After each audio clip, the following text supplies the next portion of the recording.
नमस्कार। आप सभी को भारत के गणतंत्र दिवस की बहुत-बहुत शुभकामनाएं। Wishing you all a very happy Republic day. आज हम बात करते हैं कुछ फैक्ट्स की जिससे हम जानेंगे कि 26 जनवरी को क्यों हम रिपब्लिक डे बनाते हैं और इस साल के रिपब्लिक डे से जुड़े हुए कुछ और इंटरेस्टिंग फैक्ट्स जो इस साल का सेलिब्रेशन है उसमें क्या हुआ है और क्या होने वाला है उनके बारे में भी हम डिस्कस करते हैं।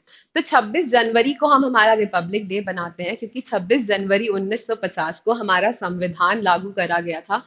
कॉन्स्टिट्यूशन ऑफ इंडिया जो है उसकी डेट ऑफ इन्फोर्समेंट है 26 जनवरी 1950।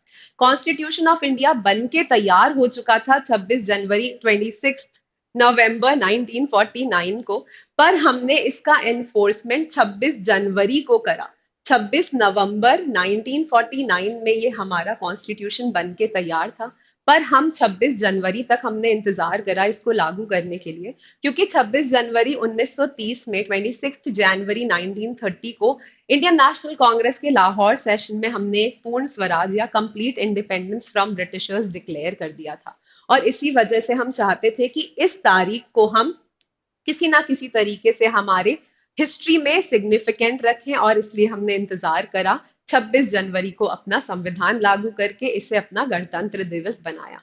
26 जनवरी को ही हमारे जो पहले प्रेसिडेंट ऑफ इंडिया थे डॉक्टर राजेंद्र प्रसाद, उन्होंने ओथ ली एज अ प्रेसिडेंट। और साथ ही हमारा जो संविधान था इसको बनाने में डॉक्टर बी आर अम्बेडकर ने काफी सहायता करी, और वही हमारी ड्राफ्टिंग कमेटी के चेयरमैन थे, और उन्हीं की देख दिखाव में ये संविधान बनाया गया था।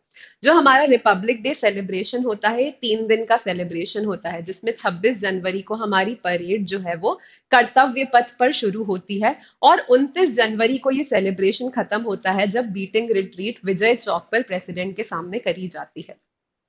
1955 में 1955 में हमने पहली बार रिपब्लिक डे परेड जो है वो कर्तव्य पथ पर, जिसे हम पहले राजपथ कहते थे, वहां पर करी। उससे पहले हमारे गणतंत्र दिवस का ऐसा कोई बड़ा सेलिब्रेशन नहीं होता था। इससे पहले हमारे यहाँ पहले अबाइड विथ मी करके एक सॉन्ग होता था जो कि प्ले करा जाता था। माना जाता है कि इसका हमारा कॉलोनियल लिंक था, बट 2022 के बाद से ये गाना रिपब्लिक डे सेलिब्रेशंस में नहीं बजाया गया है। पिछले साल भी नहीं बजाया गया था और इस साल भी नहीं बजाया जाएगा, to show that we have severed all our colonial links, कि अब हमारे ऊपर कॉलोनियल्स का कोई इम्प्रेशन नहीं है। 26 जनवरी के दिन ही प्रेसिडेंट ऑफ इंडिया काफी सारे अवार्ड्स देते हैं, जिनमें से कि भारत रत्न और परमवीर चक्र जैसे अवार्ड्स भी कुछ अवार्ड्स हैं। यहाँ पर मिलिट्री आर्मी वाली परफॉर्मेंसेस के लिए और वीरता के लिए कई अलग अलग प्रकार के अवार्ड्स इस दिन दिए जाते हैं। इस साल हम भारत का 75th रिपब्लिक डे बनाने जा रहे हैं। इस रिपब्लिक डे का थीम है भारत लोकतंत्र की मातृका, या फिर India Bharat the mother of democracy. इस बार जितने भी टैबलोज होंगे, जितनी भी मिनिस्ट्रीज के टैबलोज होंगे, या जितनी भी स्टेट गवर्नमेंट के टैबलोज होंगे, वो सभी इसी थीम पर रहेंगे। इस बार हमारे यहाँ फ्रांस के president Emmanuel Macron chief guest की तरह आने वाले हैं, और इस बार पहली बार फ्रांस की एक मिलिट्री यूनिट हमारे यहाँ परेड में पार्टिसिपेट करने वाली है। इस परेड में हमारे कुछ इंडियन आर्मी के पर्सनल्स, कुछ 6 जवान्स ऑफ इंडियन आर्मी भी इनके साथ यहाँ पर परेड में पार्टिसिपेट करेंगे।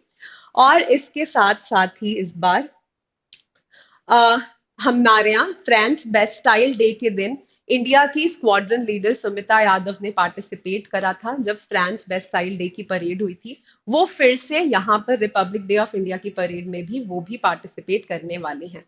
और इस बार पहली बार इंडिया में विमेन ट्राई सर्विसेज ग्रुप एक साथ परेड करेगा फॉर द फर्स्ट टाइम, जिसमें आर्मी नेवी एयरफोर्स तीनों की ही विमेन यूनिट्स यहाँ पर परेड में पार्टिसिपेट करेंगी for the very first time.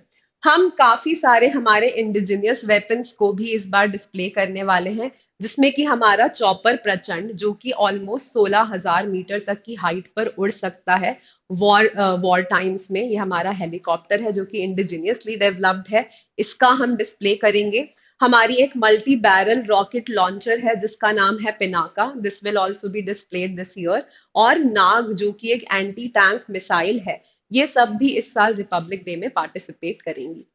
साथ ही ministry of electronics and information technology जो है वो एआई के यूजेज पे, आर्टिफिशियल इंटेलिजेंस के यूजेज में और आर्टिफिशियल इंटेलिजेंस का role in the development of India या फिर in the democracy of India, उस पर एक टैब्लो प्रस्तुत करेगी। और इसरो का टैब्लो जो कि काफी गेसेबल है, चंद्रयान 3 के ऊपर होगा। तो ये थे कुछ इंटरेस्टिंग फैक्ट्स। अगर आपको कुछ और इंटरेस्टिंग फैक्ट्स पता है रिपब्लिक डे ऑफ इंडिया से जुड़े हुए, तो प्लीज बताइए मुझे कमेंट सेक्शन में। Please like this video, share with the people who are interested, and subscribe to our channel if you are new here.